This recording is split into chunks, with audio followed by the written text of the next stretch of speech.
everybody, welcome back to Great Lakes Junction. I am in the kitchen and cooking up supper, and I thought I would turn my camera on and show you what we're cooking up tonight. It's a pretty simple recipe, but we all love it here. I've been making it for a lot of years. It's called Yorkshire Strata. So it's kind of like a Yorkshire pudding, but in a big pan. So it's not individual cups. And then a beef stew that goes on top of it. And I actually use this recipe for leftover roast, because there's only 3 of us here, so we don't go through an entire roast. And I'm always looking for some different recipes to use the leftovers on, and this one is really good. It uses your leftover potatoes, carrots, gravy, and the roast. So, and it's only a few extra ingredients to make the Yorkshire pudding part of the bottom, on the bottom. So we're gonna get going. I am going to turn the oven on, and it needs to heat up. So it's gonna be a little bit noisy. We need to heat the pan up as well before we actually put the Yorkshire pudding in it. The pan needs to be hot and have hot oil in it for it to cook right. So I have my dish right here, and I'm just going to get some fat to put in it. I like to use a little bit of butter, but I also like to use a oil along with it that has a higher smoking point. So because the oven's going to be on 425 or 450, so we don't want it smoking the whole house out. Let me get this started. I'll get the pan in the oven and get it running, and then we'll come back and we'll finish the recipe. Okay, so here's our pan. I've actually put it on a cookie sheet just in case it overflows. It shouldn't, but just in case. I don't want to clean up my oven. If you've seen our last video, I just got it fixed. So I don't want to do anything to it. I have 2 or 3 tablespoons of oil in there, and as you can see, not much butter, but a little bit. So we're going to start this up and get this in the oven while it's heating up, so it's smoking hot when we're ready to go ahead and put everything in there.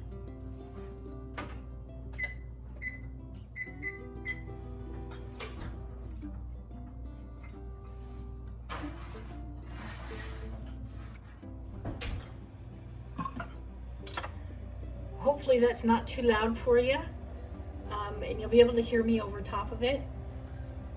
I know the oven can get very, very loud, so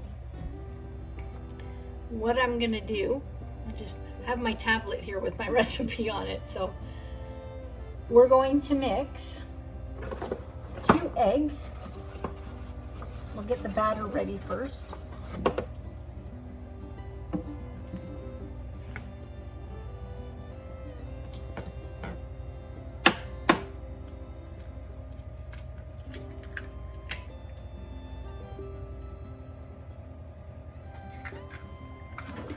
Minus the shells.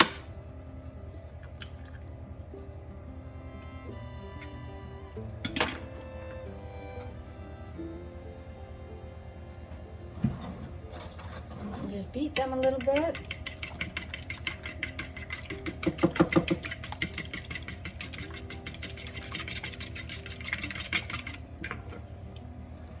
My tablet's not going to cooperate today. We need 1 cup of milk. And if you're watching from another country other than Canada, this is where milk comes in, a bag. I've been a lot of years since I've seen it in anything else but a bag. So there's 1 cup of milk going in.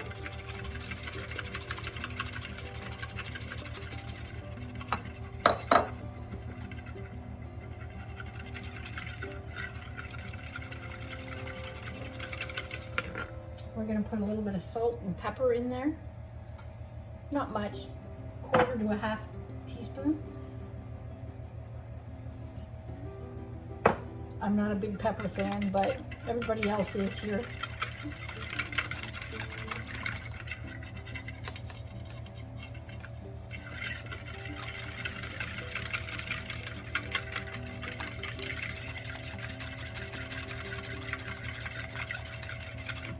Trying a different angle on my camera. Hopefully it will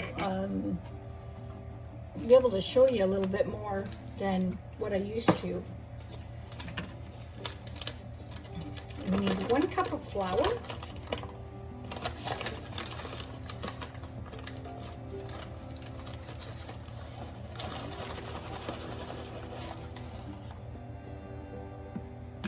Just get that out of the way.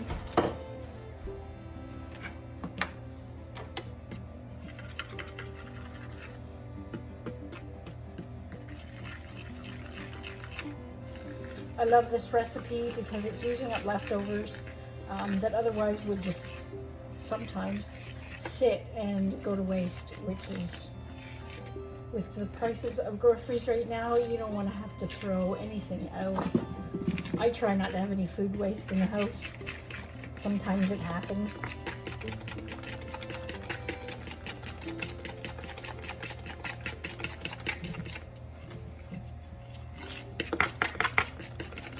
I'm just going to go get a whisk, see if that will whisk up quicker.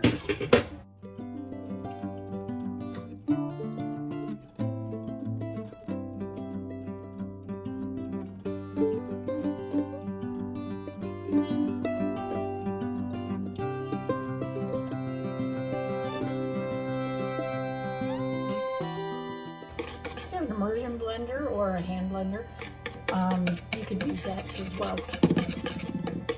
It'd probably be faster and less noisy.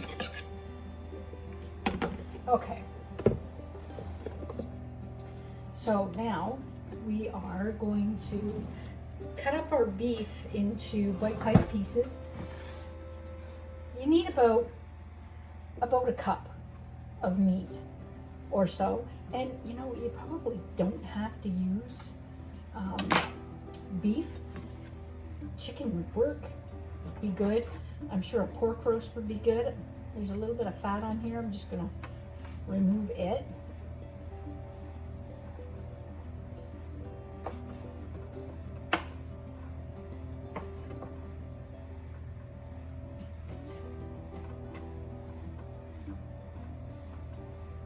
But just bite-sized pieces. It's just enough to give everybody a little meat.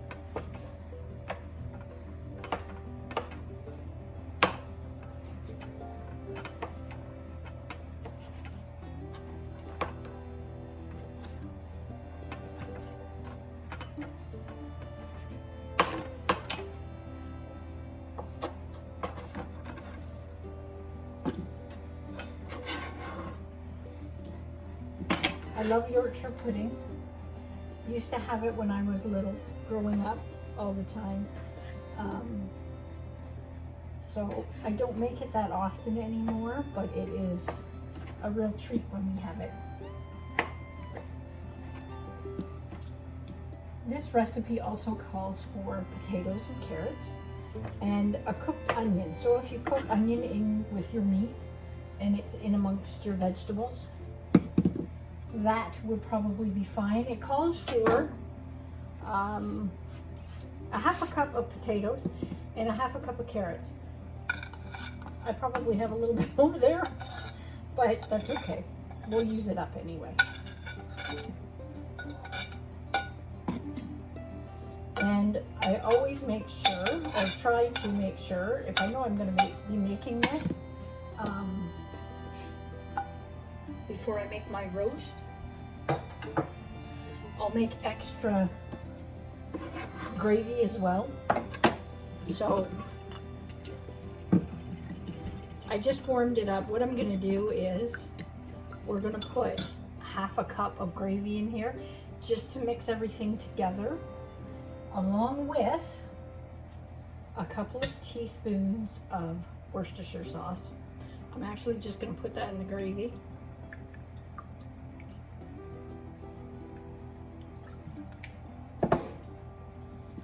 I'll move that over here so you can see it a little bit better. And you want a little bit of onion powder, maybe a teaspoon.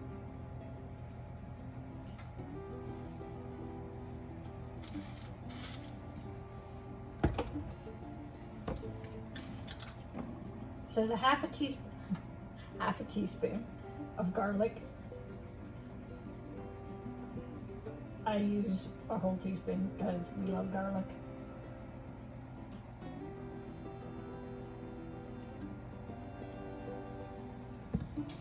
And as I said before about the cooked onion, I'm just going to add a few dehydrated onions along with the onion that I have in there already. You can go ahead and add more onion if you'd like. And whoops, it will cook in the oven with the rest of the ingredients. So we're just going to add that half a cup in here, and it will thicken up while it's cooking. I'm going to put the rest of that on the stove so it can cook up and thicken. I've actually added a bit more gravy that I made up. So we're gonna thicken that up and we'll serve that along with this.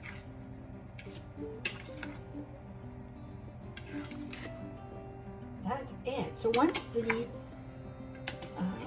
baking dish has warmed up and the oil in it is hot, wait till your oven is completely warmed up before you pull that dish out.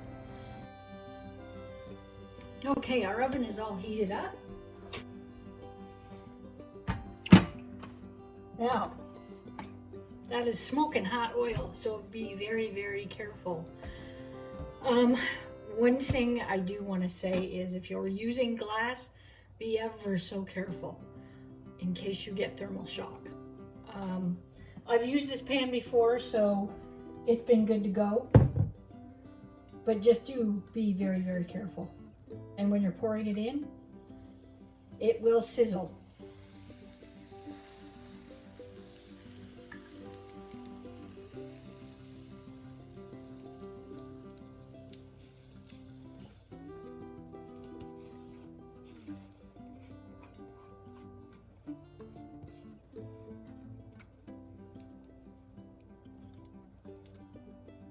Okay, there's one. Now, you're just gonna pour your, I call it stew, pour your meat and vegetable mixture in over top and just spread it out best you can.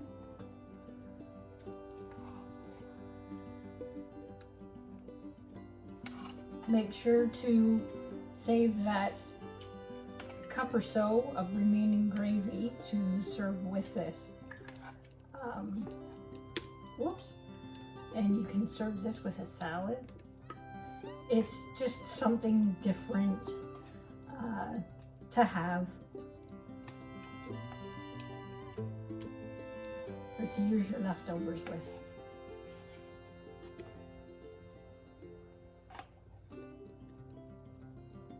So we'll stick that in the oven. The oven was at 425, and we'll let that go for 30 minutes, and I will bring you back then, and you can see what it looks like.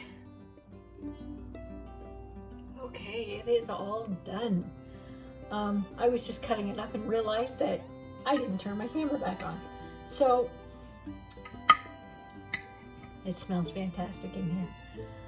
It is crispy on the bottom from frying a little bit in that fat. When you first put it in, the top is really soft. And I'm just heating up the extra gravy on my stovetop so we can serve it with it. Here, let's take some out here so you can see it. Oh, it's hot, hot, hot, hot, hot. As you can see, there's still a bit of the gravy in there that I had mixed in with the vegetables and the meat. That is in there as well. But it is so hot. So one recipe, and it's fairly quick to use up your leftovers with. It's easy. It's only a few ingredients, and it's just something different. The batter itself, if you have never had Yorkshire pudding, is kind of an eggy bread taste. I don't know how else to describe it, but give it a try. If you do, let me know, and let me know how it turns out if you try it. And thanks for watching. If you like the video, give it a thumbs up and support our channel. Again, I will put the recipe down in the bottom in the description for you. So if you didn't catch something while you were following along, it's all there. Thanks for watching. Stay safe.